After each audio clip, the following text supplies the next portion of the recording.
네, 제가 기도드리겠습니다. 하나님 아버지 은혜 감사합니다. 우리에게 그리스도의 말씀을 주시고 오늘도 하나님 앞에 피언약까지 예배 드릴 수 있도록 우리를 불러주심을 감사합니다.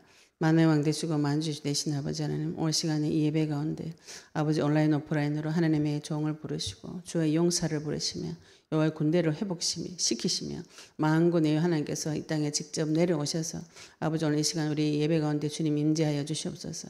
오늘도 하나님 우리의 귀를 열어주시옵시며 눈을 열어주시옵시며 딱딱하게 굳어버린 이 마음의 지각의 변동이 일어나서 그리스도의 빛이 비추어지는 귀한 시간 되도록 주님 인도하여 주시옵소서. 오늘도 하나님 아버지 우리의 인생을 하나님 앞에 드리기를 소원하고 작정합니다.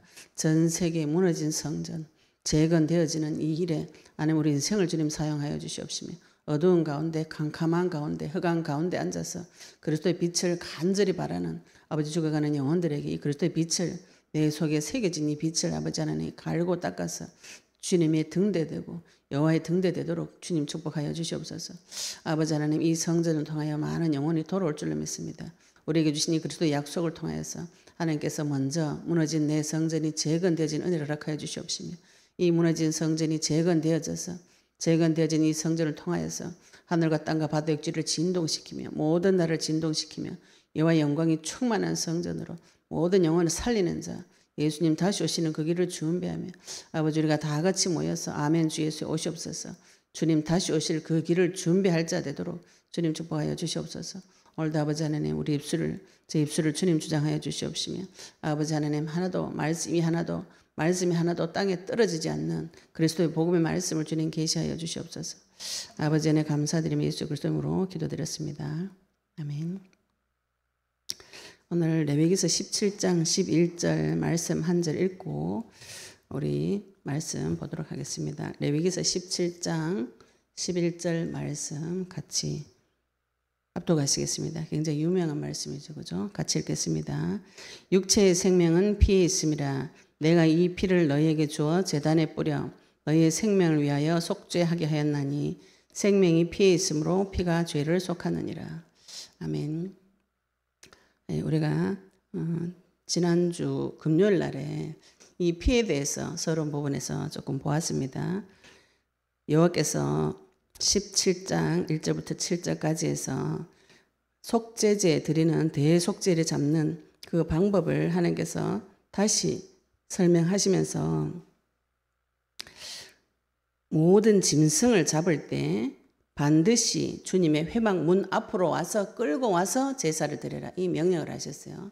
그렇게 말씀하시면서 7절에 보시면 그들이 전에 음란하게 섬기던 염소에게 다시 제사하지 말 것이니라. 구체적으로 노골적으로 말씀을 하고 계시죠. 너희들이 예전에 섬기던 그 음란한 순염소를 다시 섬기지 말라. 그래서 광야 생활 기간 동안 드려야 되는 모든 제사는 회막 앞에 와서만 드려라. 이 명령하신 이유가 우리가 자기도 모르게 하나님 앞에 대적하는 생각, 우상 숭배하고 싶은 생각이 올라옵니다. 이스라엘이 지금 회막 문 아닌 곳에 가서 짐승을 잡는 것은 우상 숭배하는 행위다. 지금 하나님께서 이 말씀하시는 것이죠. 그래서 회막 문 앞에 반드시 여호와 앞에 와서 제사장 앞에 와서만 피를 흘리는 피 제사를 드려라 이렇게 말씀하시는 것이죠. 이 순염소는 애굽에서 섬기던 우상입니다. 애굽에서 섬기던 우상인데 이게 무슨 우상이었냐면은 생명을 이 순염소가 그 생명을 관장하는 다산의 신으로 여겨졌어요. 그러면 애굽에서 자녀의 생산과 번식을 위해서 상징적인 신으로 만들어가지고 섬기던 우상입니다. 순염소가. 그러면 이스라엘 민족들이 애굽에 오랫동안 살았죠. 그죠? 애굽에서 오랫동안 살면서 들어왔던 애굽 체질 가지고 하나님께서 피제사에 대해서 설명해 줄 때 이스라엘 사람들이 무엇을 가지고 이해를 하나요? 애굽에 있었던 그 제도를 가지고 지금 이해를 했죠. 그죠? 그렇게 되면 이 제사를 내가 드려도 되는구나. 나 혼자 드려도 되는구나. 진영 밖에 가서 드려도 되는구나. 그런데 그 제사는 하나님이 명령하지 않는 다른 피인 것이죠. 나답과 아비후가 이 앞에 하나님께서 명령하지 않은 다른 불을 들이다가 불이 떨어져서 죽었어요. 옷 입은 채로 몸만 불타서 죽었습니다.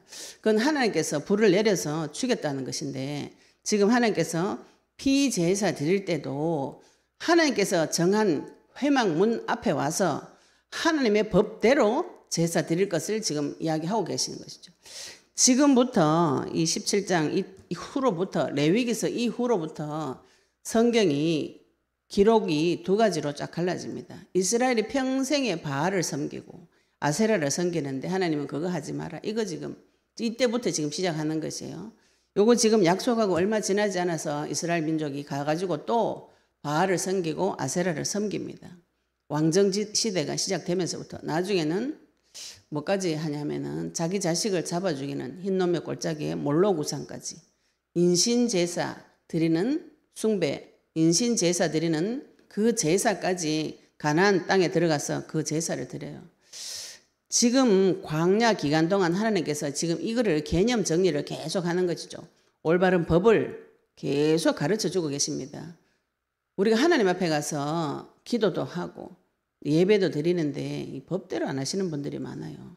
예수님께서 나중에 니 누구? 난 주여 주여 하고 그 주여 주여 하는 자가 와서 주의 이름으로 귀신도 쫓아내고 주의 이름으로 선지자 노릇도 하고 주의 이름으로 권능을 행했다고 이렇게 말하는데 예수님께서 나는 너를 도무지 모르겠다. 불법을 행하는 자들아. 이렇게 말씀하시면서 주의 뜻대로 행하는 자라야 내 자녀다 이렇게 말씀하셨는데 이 주의 뜻은 예수님을 보고 영생 얻는 것이 주의 뜻입니다. 예수님을 믿는 것이 하나님의 뜻이에요. 그래야 마지막 날에 이를 다 살려가지고 천국에 데려갈 수 있기 때문에 하나님은 내 자녀 한 명이라도 놓치고 싶지 않은 것이죠. 그래서 이 비밀을 법을 정해가지고 계속 이스라엘 향해서 레위기서를 통해서 우상 숭배한 결과와 우상 숭배하게 되면 어떤 일이 벌어지는지 계속 말씀을 통해서 증거하고 있는 것입니다. 우리가 성경 말씀 볼 때 우리가 이제 이 성경 말씀 볼 때 하나님께서 저주를 주고 하나님께서 재앙을 주고 하나님께서 고통을 주고 하나님께서 수고를 주고 이게 성경이 실제로 그렇게 기록이 되어 있는 부분이 많이 있어요. 그래서 그걸 볼 때 하나님께서 나에게 저주와 재앙을 주셨구나 이렇게 고지고대로 받아들이시면은 하나님이 굉장히 무서운 분 됩니다. 이 구약의 무서운 하나님이 신약에 들어오면 완전히 180도 바뀌어서 그 죽음을 내가 대신 해줄게. 그래서 이 두 가지로 같이 와야 되는 것이죠. 무서운 하나님, 두려운 하나님, 이 율법대로 하나님께서는 반드시 법대로 통치하십니다. 법대로. 공의 하나님, 모두에게 공평하게 의로우신 하나님, 내 자녀만 빼고 여기서는 불의를 행하고 여기는 공의를 행하시는 분이 아니에요. 하나님께서 구약을 통해서 계속 무서운 법, 죽음의 대가에 대해서 계속 설명하시고 그 죽음은 네가 책임질 수 없다. 지금 이 말씀이시거든요. 우리는 포인트를 그죠? 하나님이 하시는 말씀하고 내가 생각하는 말씀하고 계속 안 맞아요. 안 맞아가지고 제자들도 예수님께서 오셨을 때 계속 동문서답하죠. 지금 저 무리들한테 밥 먹여라 이러니까 제자들이 돈이 없습니다. 이런 얘기를 오병이어 사건 후에 12강주리를 먹이고 남았는데 그 후에 또 예수님이 동일하게 저 무리들한테 밥 먹여라 하니까 또 돈 없습니다. 이런 소리 하거든요. 금방 보고도 돌아서 가지고 금방 예수님이 밥을 먹여라 이거 말씀하는 뜻을 제자들이 못 알아채는 거죠. 계속 하나님하고 내하고 동문서답을 합니다. 빈트가 안 맞는 소리를 계속해요. 요게 언약을 붙잡고 기도해야 둘이 만나집니다. 요 중간에 들어가 있는 것이 언약이에요. 언약을 놓치고 내가 생각한 대로 하나님 애굽에서 뭐 순념소 드려도 내가 제사 드려도 내가 잡아도 잘 되더라. 애굽 하는 식대로 순념소 잡아가지고 제사 드려도 하나님께서 기뻐하시겠네. 이래서 회막 아닌 데 가서 막 제사를 드리는 것이죠. 하나님께서 그거 하지 말라고 대놓고 얘기하셨어요. 그렇게 말씀하시면서 17장 8절부터 16절까지는 피에 대해서 이야기를 하시고 계신데 이것이 사람이 참 이해하기 어려운 내용입니다. 모든 사람은 요한복음 8장 44절에 아버지가 막이라 그랬어요. 아버지가 막인 이 자는 아버지의 욕심은 하나님처럼 되고 싶은데 하나님처럼 되고 싶은 욕심이 살인자라 그랬어요. 내가 하나님처럼 되고 싶어서 무엇을 하냐면은 사람을 죽입니다. 그러면은 이 사람이 살인을 할 때는 무슨 생각까지 들어갔냐면은 그 앞에 굉장히 많은 시간이 지나갔어요. 살인이라는 문제가 오기까지는 그 앞에 굉장히 많은 시간이 지나갔습니다. 인간 생명을 존중하지 않아요. 우리가 우상 숭배를 오래 하게 되면은 사람 존중하는 생각이 다 사라집니다. 사단이 계속 사람을 죽이는 생각을 계속 넣어줘요. 그게 끝판왕이 몰록 우상이에요. 하나님께서 가장 가증스럽게 생각하는 그 우상, 자기 자녀를 실제로 몸을 찢어가지고 인신제사를 드리는 풍습이 가나안 땅에 있었어요.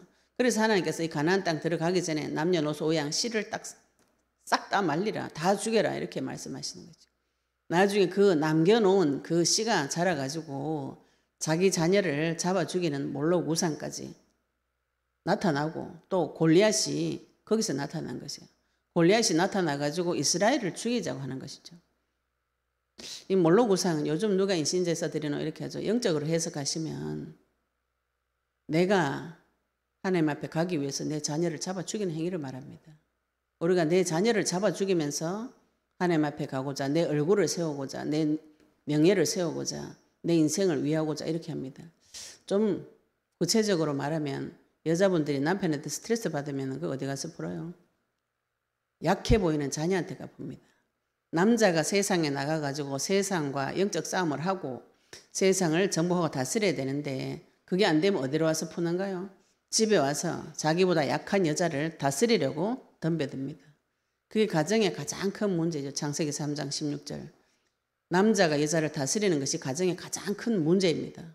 그럼 여자는 남편을 사랑하면서 섬겨주면서 그 남편을 또 내 손에 넣어가지고 움직이고 싶은 열망, 원하는 그 전에 성경에는 사모라고 표현했고 남편을 사모하고 개혁하고 난 후에는 원하고 이렇게 했어요. 그 원하는 게 뭐냐 하면 남편을 사랑하면서 내 손아귀에 넣어가지고 움직이고 싶은 열망이에요.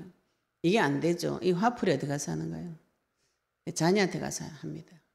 자녀한테 가가지고 자녀를 반잡아 죽여놔요. 스트레스를 자녀한테 다 가서 풀어요. 이런 영리가 가정에서 계속 일어나면은 그걸 하나님께서 폐역했다, 거꾸로 갔다 이 말씀하시는 거죠. 우리가 스트레스를 받고 문제가 터지면은 하나님 앞에 와야 되는데 내보다 만만한 놈한테 가가지고 계속 괴롭히는 것이죠. 이래서 가정이 지옥이 됩니다. 멀리 갈 게 없어요. 가정이 지옥입니다. 제가 어릴 때부터 너무 집이 괴로워가지고 집 나가고 싶어요. 왜 그렇게 집이 나가고 싶었는지 불신자들이 그런 별말 다 하죠. 뭐 역마살이 끼었다, 뭐 도화살이 끼었다, 뭐 살이 끼었다 이런 얘기를 하는데 그래 역마살 끼가 돌아다니면 어쩌라고 뭐. 답은 안 가르쳐줘요. 막 돌아다니라고 합니다. 지금 매스컴 통해가지고 집구석에 앉아있지 말고 전 세계 돌아다니라. 허공이 없어요. 목적이 없어요. 막 그죠? 떠다니는 부표처럼 막 떠돌아다니라고 막 메시지를 막 던져 넣어줍니다. 이게 언약 없는 자는 그게 굉장히 행복하게 보여요. 그 인생 괴로워서 돌아다니는 거지.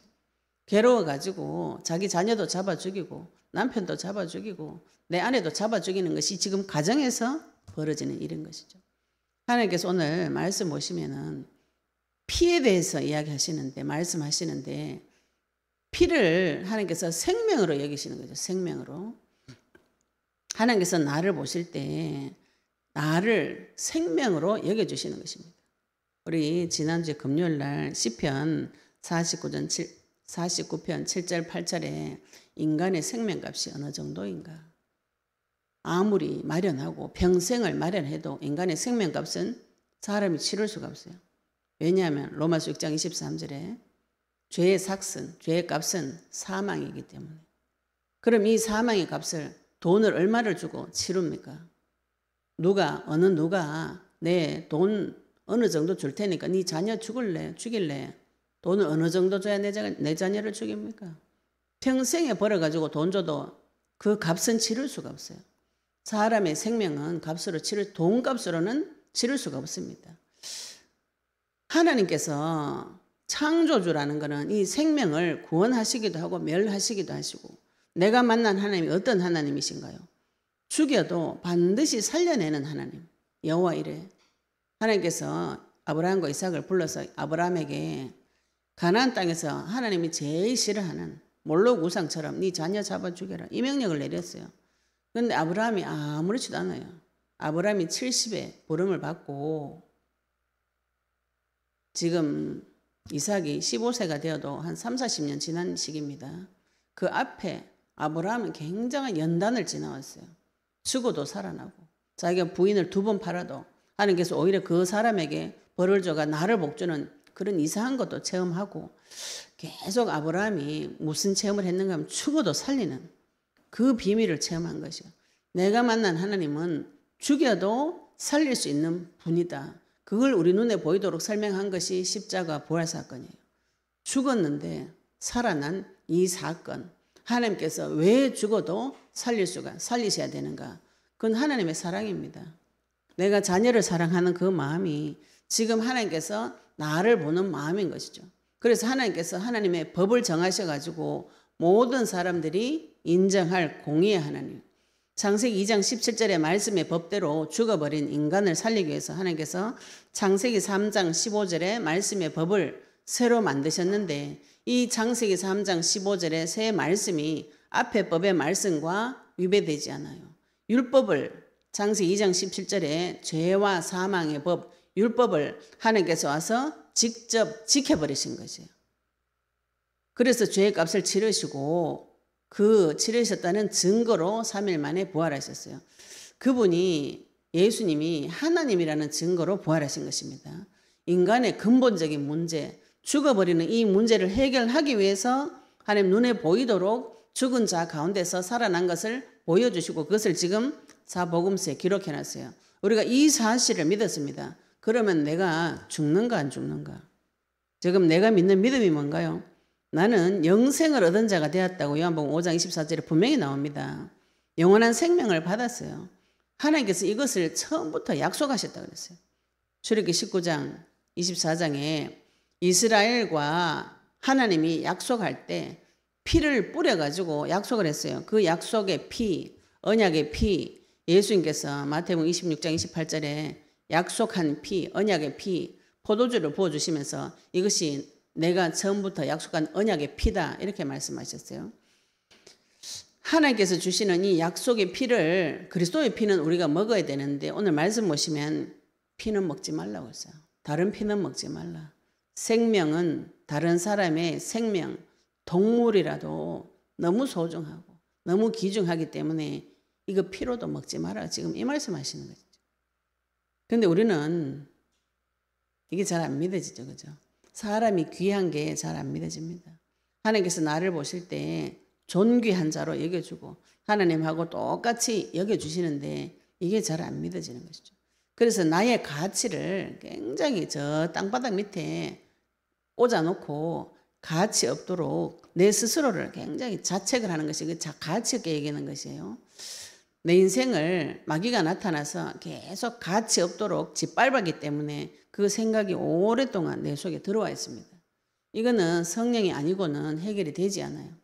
하나님께서 내 마음속에 빛을 비추어 주시고 조명해 주셔서 내가 얼마나 가치 있는 존재로 바뀌었는지 얼마나 존귀한 자로 바뀌었는지 하나님께서 내 생명을 보시고 너무나 귀중하게 나의 헵시바 나의 기쁨이다. 나의 별나 니는 내 아내다. 이렇게 내 사랑하는 사람이다. 내가 가장 기뻐하는 사람이다. 하나님께서 나를 만세전에 영세전에 지명하여 부르셔서 절대로 하나님 손에서 놓지 않는 가장 귀중한 자기 자녀라고 성경을 통해서 계속 말씀하고 계시죠.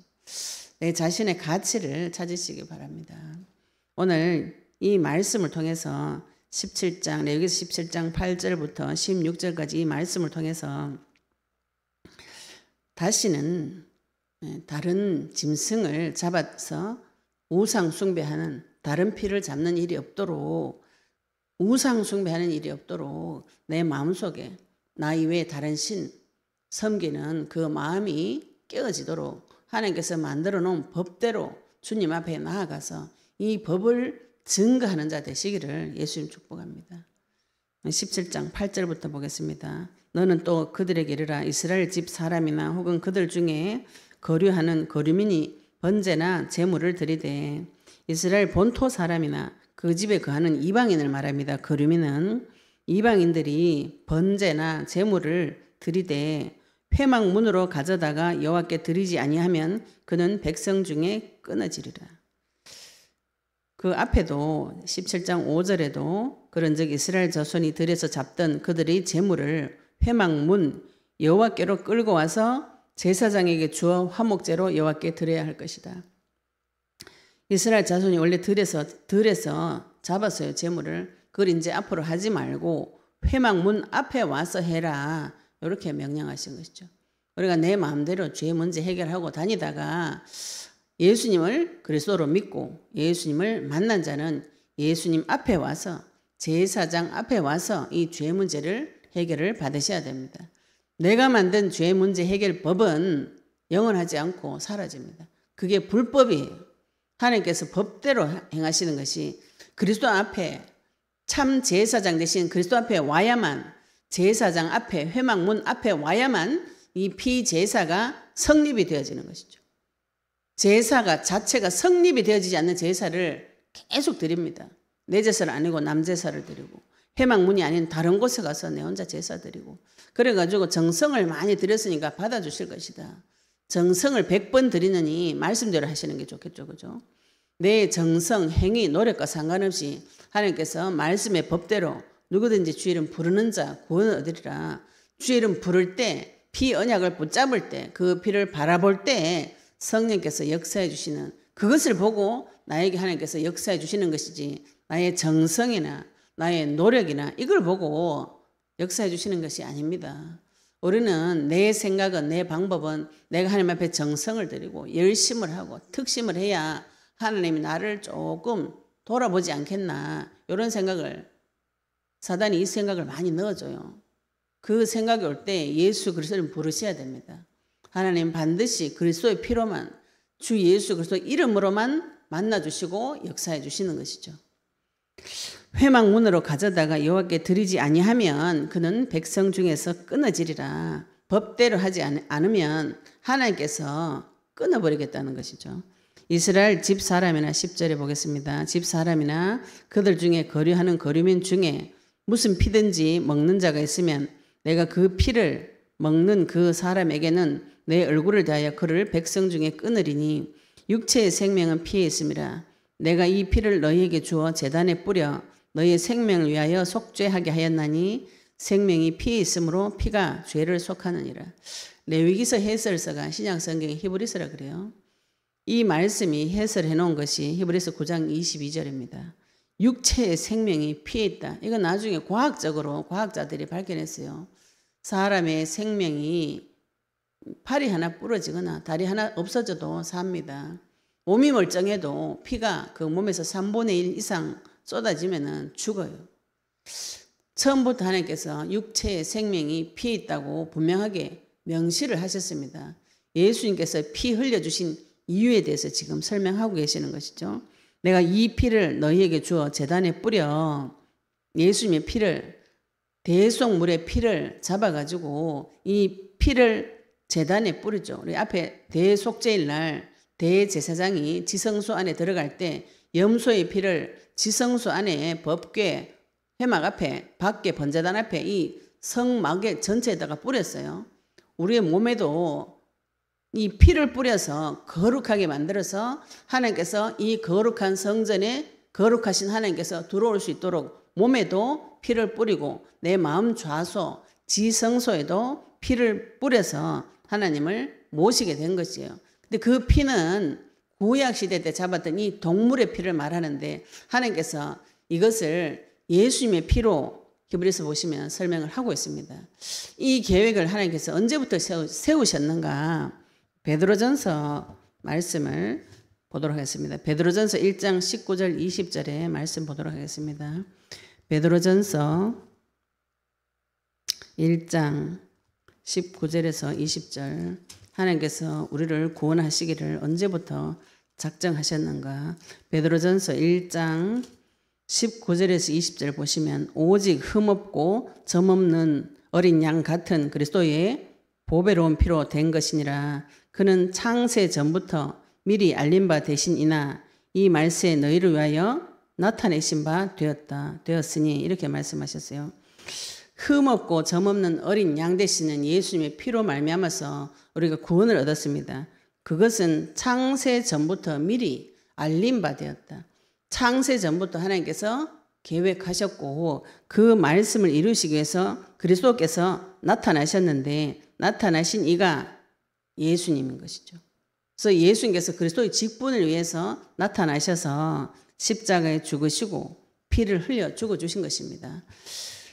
또 히브리서 9장 22절도 말씀을 같이 보도록 하겠습니다. 히브리서 9장 22절 히브리서 9장 22절 말씀을 같이 읽도록 하겠습니다. 율법을 따라 그의 모든 물건이 피로서 정결하게 되나니 피 흘림이 없은즉 죄 사함이 없느니라. 자, 앞으로 돌아오겠습니다. 육체의 생명이 피에 있어요. 이 사람의 생명을 피로 지금 설명을 하고 계시는 것이죠. 이제 고대 히브리인들이 피가 생명의 첫 번째 조건이라고 알고 있었어요. 그럼 이 생명이 피에 있기 때문에 내가 이 피를 너희에게 주어 대속죄일 날 염소의 피를 잡아가지고 이 피를 지성소, 성소, 회막 앞에 밖에 재단에 번제단까지 다 뿌렸습니다. 제단에 뿌려 너희의 생명을 위하여 속죄하게 하였나니 오늘 말씀인데요. 속죄하게 하였나니 대신 죄를 갚아주시고 대속하시고 죄를 속해 주셨다. 죄를 해결해 주셨다. 누구 앞에 와서요? 제사장 앞에, 회막문 앞에 와서 제사 드릴 때 이 죄는 속죄하게 하였나니 구약인데도 이때도 과거 완료형을 썼죠. 피를 뿌려서 속죄가 끝났습니다. 피 뿌리면 속죄가 끝난 것이요. 제사는 한 번이지만 완전하고 영원한 속죄예요. 하나님께서 약속하신 것은 영원한 약속입니다. 이 영원한 약속을, 피의 약속을 출애굽기에 20장에 24장에 19장에 하나님께서 시내산에 강림하셔서 24장에 언약의 피로 약속을 맺었어요. 그것을 마태복음 26장 28절에 예수님께서 이것이 내가 너에게 약속한 언약의 피다. 포도주를 들고 잔에 축사하시면서 이것이 피다. 그때 약속했던 그 피다. 이렇게 말씀하셨어요. 그래서 지금 피에 대해서, 피의 의미에 대해서 말씀하시는 거죠.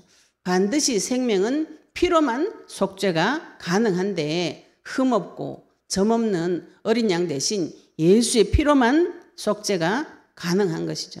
생명이 피에 있으므로 피가 죄를 속하느니라. 그래서 피 흘림이 없은즉 죄 사함이 없다는 거죠. 죄를 사해 주는 길은 반드시 피로만 죄가 사해져요. 왜? 죄의 값이 생명, 죄의 값이 사망이기 때문에 그렇습니다. 사망으로 값을 하나님께서 직접 치러 주신 것이죠. 자기 아들을 보내서 아들에게 죄를 뒤집어 씌워가지고 죄를 담당시키셔가지고 십자가 위에서 그 심판을 다 끝내신 것이에요. 우리가 그 사실을 믿는 것입니다. 십자가로 이 대속은 끝난 것이에요. 심판이 십자가 위에서 끝났습니다. 마귀는 심판이 끝났고 히브리서 골로새서 2장 14절 15절 우리에게 불리한 법조문으로 쓴 증서 십자가 위에 못 박아 버렸다 그랬어요.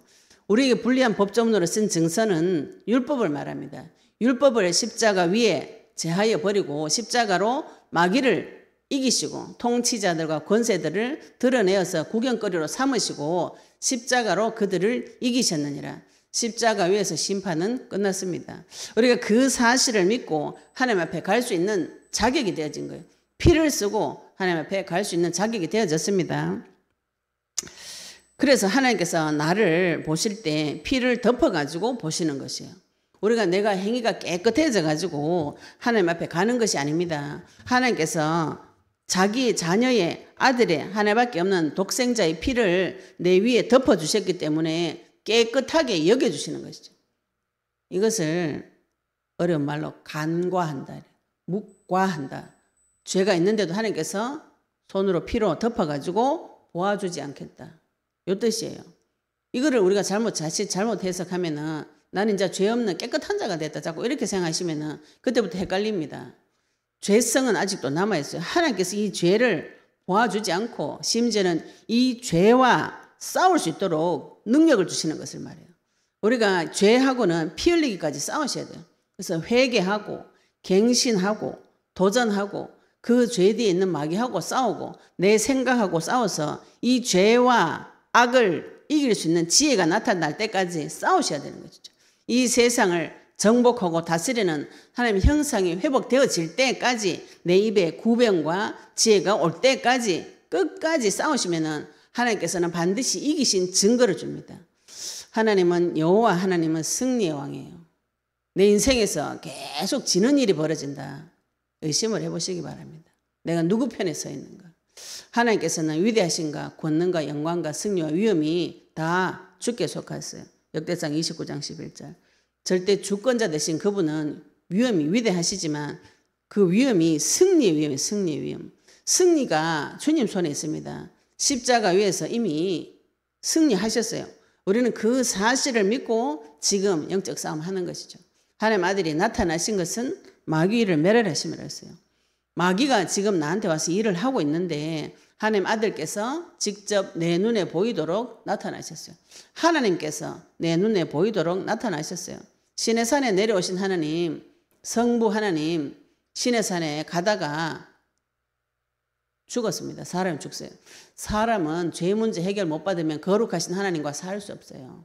하나님께서 빛을 비출 때 어둠이 사라지듯이 시내산의 경계에서 넘어서 오다가 이스라엘 사람이 많이 죽었어요. 하나님께서 직접 말씀하셨어요. 모세에게 내가 돌격하여 죽일까느라 입에 오지 마라. 경계에서 넘어오지 마라.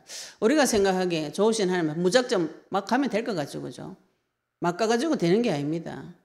반드시 말씀의 법대로 찾아가야 되는 것이죠. 예수님께서 하나님께서 아론에게도 회막문에 네 맘대로 들어오지 말았죠. 네 맘대로 들어오지 마라. 정한 날에 들어와요. 정한 날. 대속죄일 날 한 번 모세를 통해서 그걸 가르쳐 주셨어요. 피 들고 반드시 대제사장도 자기 제사를 먼저 드리고 그 다음에 백성의 죄를 들고 하나님 앞에 가는 것이에요. 그래서 제가 계속 다른 사람 기도, 중보 기도는 놔두고 내 기도부터 먼저 하세요. 내 기도. 내 기도를 안 하고 남의 기도를 자꾸 하게 되는 것은 제사가 성립 요건이 처음부터 되지 않는 제사입니다. 하나님 앞에 상달되지 않는 제사다 이 말인 것이죠. 대제사장도 자기의 죄를 먼저 속죄하고 하나님 앞에 들어갔어요.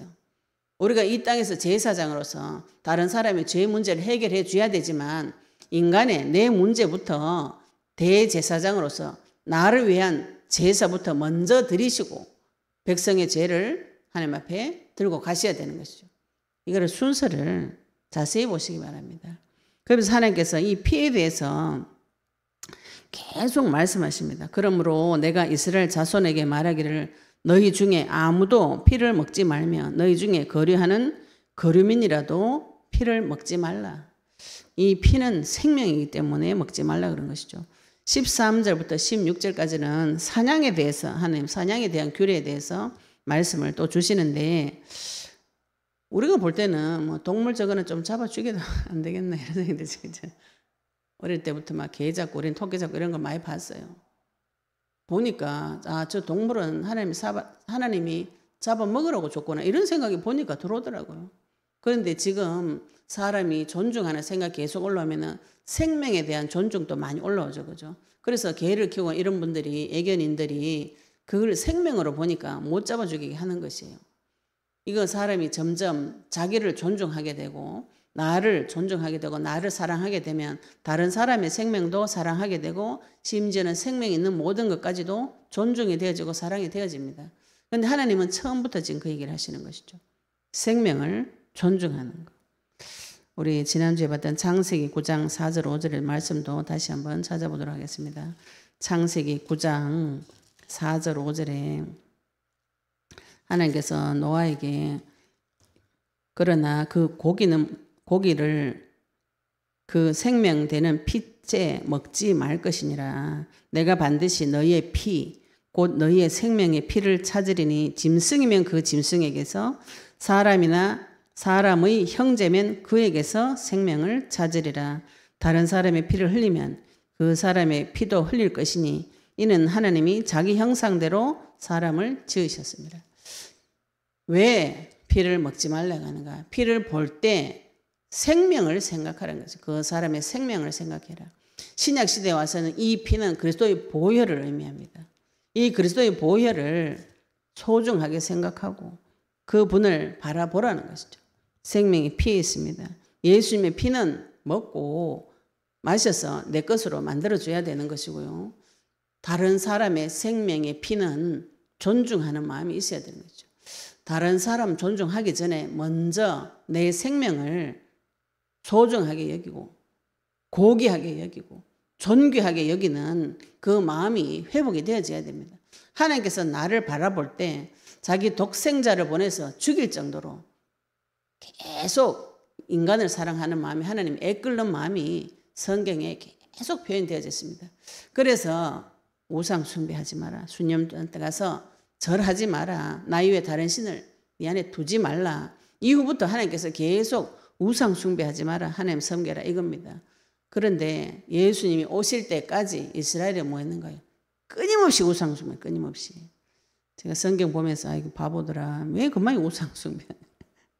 역대상하, 열왕기상하 읽으면 결론이 그거예요. 하나님께서 모든 왕들을 하나님께서 마지막에 총평을 내립니다. 이 왕은 여로보암의 길로 갔더라. 이 왕은 다윗의 길로 갔더라. 이렇게 결론을 내시거든요. 여로보암은 북이스라엘 왕 시조입니다. 이 사람은 자기가 왕이 되면서 남유다 예루살렘에 가서 이스라엘 사람들이 제사 드리면 안 돌아오잖아요. 6월절만 1년에 한 번씩 가서 제사 드리면 안 돌아올까 봐 북이스라엘 두 곳에다가 단과 베델에다가 자기가 마음대로 성전을 만들고 마음대로 제사장을 정하고 마음대로 절기를 정해가지고 백성들이 거기 가서 제사 지내라고 명령했어요. 우상 숭배하도록 시켰습니다. 하나님께서 모든 왕들을 그 여로보암의 길로 갔더라. 다윗은 하나님의 마음에 합한 왕이었어요. 다윗을 통하여 하나님께서 이스라엘 나라를 강건하게 만들어 주셨습니다. 37 용사 30 우두머리를 붙여가지고 이스라엘 왕국을 강력하게 만들어 주셨어요. 그 원인은 다윗이 주님 사랑하는 하나님 마음에 합한 자였기 때문에 그것을 다윗이 양을 칠 때 하나님께서 양우리에서 보시고 그래서 하나님이 모든 인생을 하늘에서 굽어 살피신다는 거죠. 다윗이 양 칠 때에 하나님께서 이미 내가 나의 왕을 보았다. 사무엘에게 이렇게 말씀하셨거든요. 나의 왕을 보았다. 내 마음에 합한 자. 다윗이 어릴 때부터 목동일 때부터 주님을 사랑했어요. 사랑하는 그 다윗을 통해서 이스라엘을 강국을 만들어 주셨습니다. 그래서 하나님께서 왕을 평가할 때 여로보암의 길로 갔더라. 다윗의 길로 갔더라. 우상 숭배를 했다 안 했다 이걸로 하나님은 모든 인간을 봅니다. 우상 숭배하면 출애굽기 20장 4절 5절 3, 4대 되면 자손이 끊어진다 그랬어요. 3, 4대 되면 집 문 닫습니다. 왜 닫는가요? 사단이 다 죽이고 없어요. 사단이 들어와가지고 합법적으로 들어와가지고 다 죽이고 없습니다. 씨를 말려버려요. 자손이 끊어지는 하나님 했다 이러면 곤란하죠. 그죠? 마귀가 들어와가지고 우상 숭배를 누가 했는가요? 내가 어서 오세요. 내가 귀신 보고 사단 보고 어서 오세요. 계속 하니까 합법적으로 들어와가지고 씨를 말려버려요. 죽여버리는 거죠. 피를 다 흘리도록 만들어버립니다. 그러므로 내가 이스라엘 자손에게 말하기를 너희 중에 아무도 피를 먹지 말면 너희 중에 거류하는 거류민이라도 피를 먹지 말라. 모든 이스라엘 자손이나 그들 중에 거류하는 거류민이 먹을 만한 짐승이나 새를 사냥하여 잡거든 그것의 피를 흘리고 흙으로 덮을지니라. 짐승의 피라도 흘리면 그걸 덮어주라는 것이죠. 모든 생물은 그 피가 생명과 일체다. 그럼 우리가 그 생명 볼 때 피를 그 생명을 존중해 줘야 되는 것이죠. 하나님께서 만들으셨기 때문에. 그러므로 내가 이스라엘 자손에 이르기를 너희는 어떤 육체의 피든지 먹지 말라 하였나니 모든 육체의 생명은 그것의 피인즉 그 피를 먹는 모든 자는 끊어지리라. 살인하는 자는 끊어집니다. 살인하는 자. 피를 먹는다는 것은 살인한다는 뜻이죠. 그죠? 근데 나는 살인한 적 없는데요. 예수님께서 너 형제 보고 바보의 영만해도 살인죄다. 살인죄 안 짓는 사람 없어요. 네 마음속에 우상 두지 마라. 나 왜 다른 신 두지 마라. 나는 하나님 왜 다른 신 둔 적 없어요. 예배 드리려면 다른 데 갑니다. 그 사람 다른 거 섬기는 것이에요. 말로는 입으로는 하나님 사랑합니다. 그죠? 실제로 삶에서는 주의 이름 안 불러줘요. 내가 더 중요한 거 쫓아갑니다. 그게 우상이에요. 교회 다니는 사람이 저리가 빌지는 않아죠. 근데 하나님께서 에스겔을 데리고 이스라엘이 우상 숭배하는 그 자리를 보여줄 때 성전 중앙에 동서남북 좌우로 벽에 우상이 가득한 거 보여주셨어요.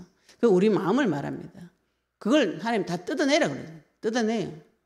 제일 중앙에 있는 것도 뜯어내고 남쪽 문, 북쪽 문에 있는 것도 다 뜯어내고 벽에 붙어 있는 것도 뜯어내면 어떻게 된가요? 아프죠. 그죠?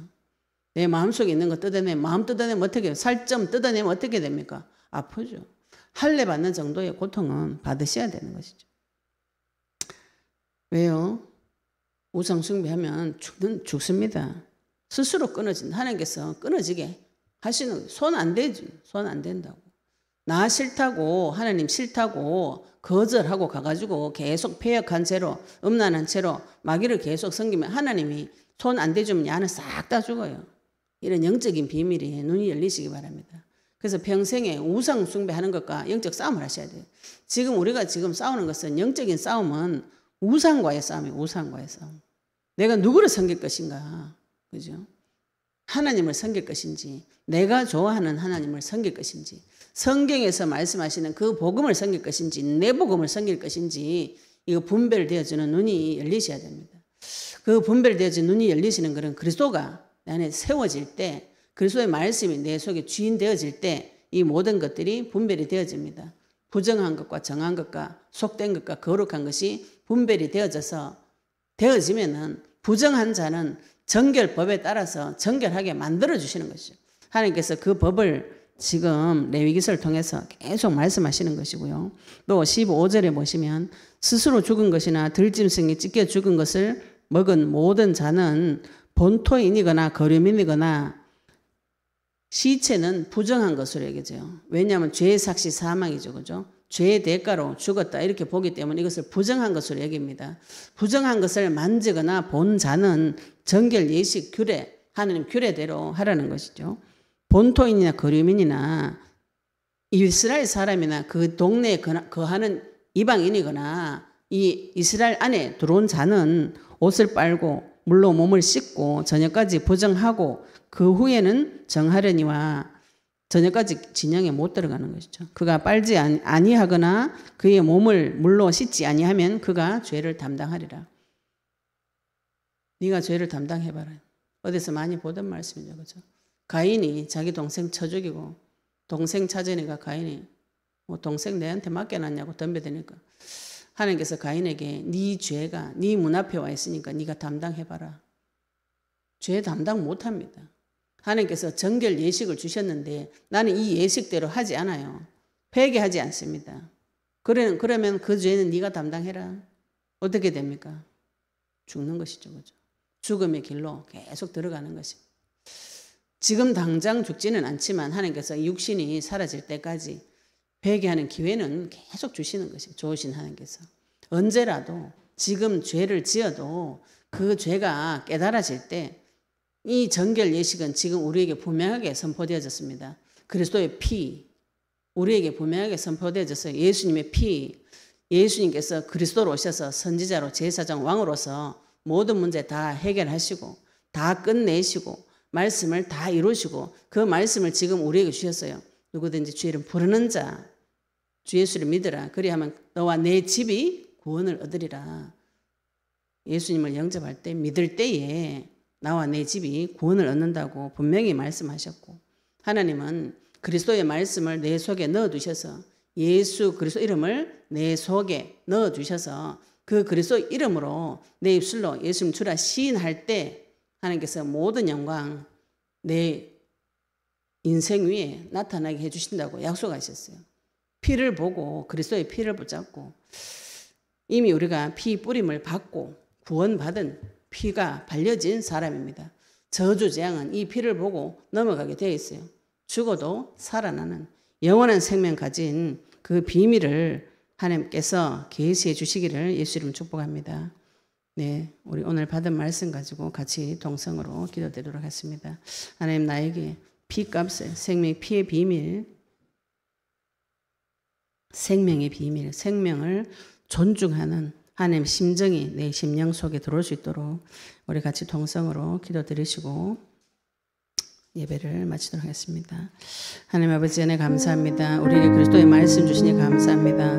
만화의 왕 되시고 만주주 되신 아버지 하나님, 오늘 레위기서 17장 말씀을 통하여서 제물을 드릴 곳, 아버지 피 흘린 그 피 제사는 회막문 앞 제사장 앞에 반드시 가서 피를 흘리는 제사를 드리고, 아버지 우리가 다시는 순념소를 섬기는 음란한 우상 숭배하는 죄를 짓지 아니하도록 하나님 우리에게 은혜의 말씀을 대해 주시옵시며, 회막문 앞에 가서 아버지 이 피를 드리는 제사를 통해서 피가 죄를 속하는 아버지 이 비밀을 우리에게 계시하여 주시옵소서. 생명이 피에 있으므로 피가 죄를 속하느니라. 예수님께서 흘려놓으신 그 피로, 하나님의 어린 양 대신 주 예수의 피로 말미암아서 이미 예수님께서 흘려주신 피로 우리가 구원을 받고, 아버지 이 피 뿌려서 우리를 정결케 하시고 피를 이미 속해 주시면 십자가 위에서 이 사실을 다 이루신 속죄하는 이 비밀을 주님 우리에게 계시하여 주시옵소서. 모든 생물이 피가 생명과 일체라고 하셨사오니, 아버지 우리가 이 그리스도의 피를 볼 때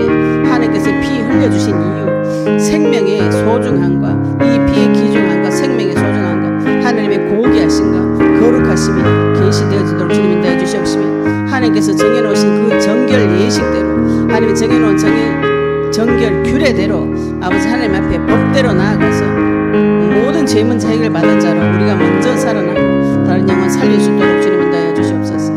아버지의 감사드리며 예수 그리스도 이름으로 기도드렸습니다. 아멘. 네, 우리 같이 기도드리도록 하겠습니다. 하나님, 나에게 복음의 말씀, 그리스도 대신 선지자로 제사장으로 왕으로 오셔서 우리의 모든 문제 해결하시고 우리 인생을 통해서 8천만 성전 재건 운동을 하실 주님을 바라보고 내 인생을 예수님 다시 오시는 그 길을 준비할 자로 사용해 달라고 오늘 언약의 말씀 붙잡고 같이 동성으로 기도드리도록 하겠습니다. 하나님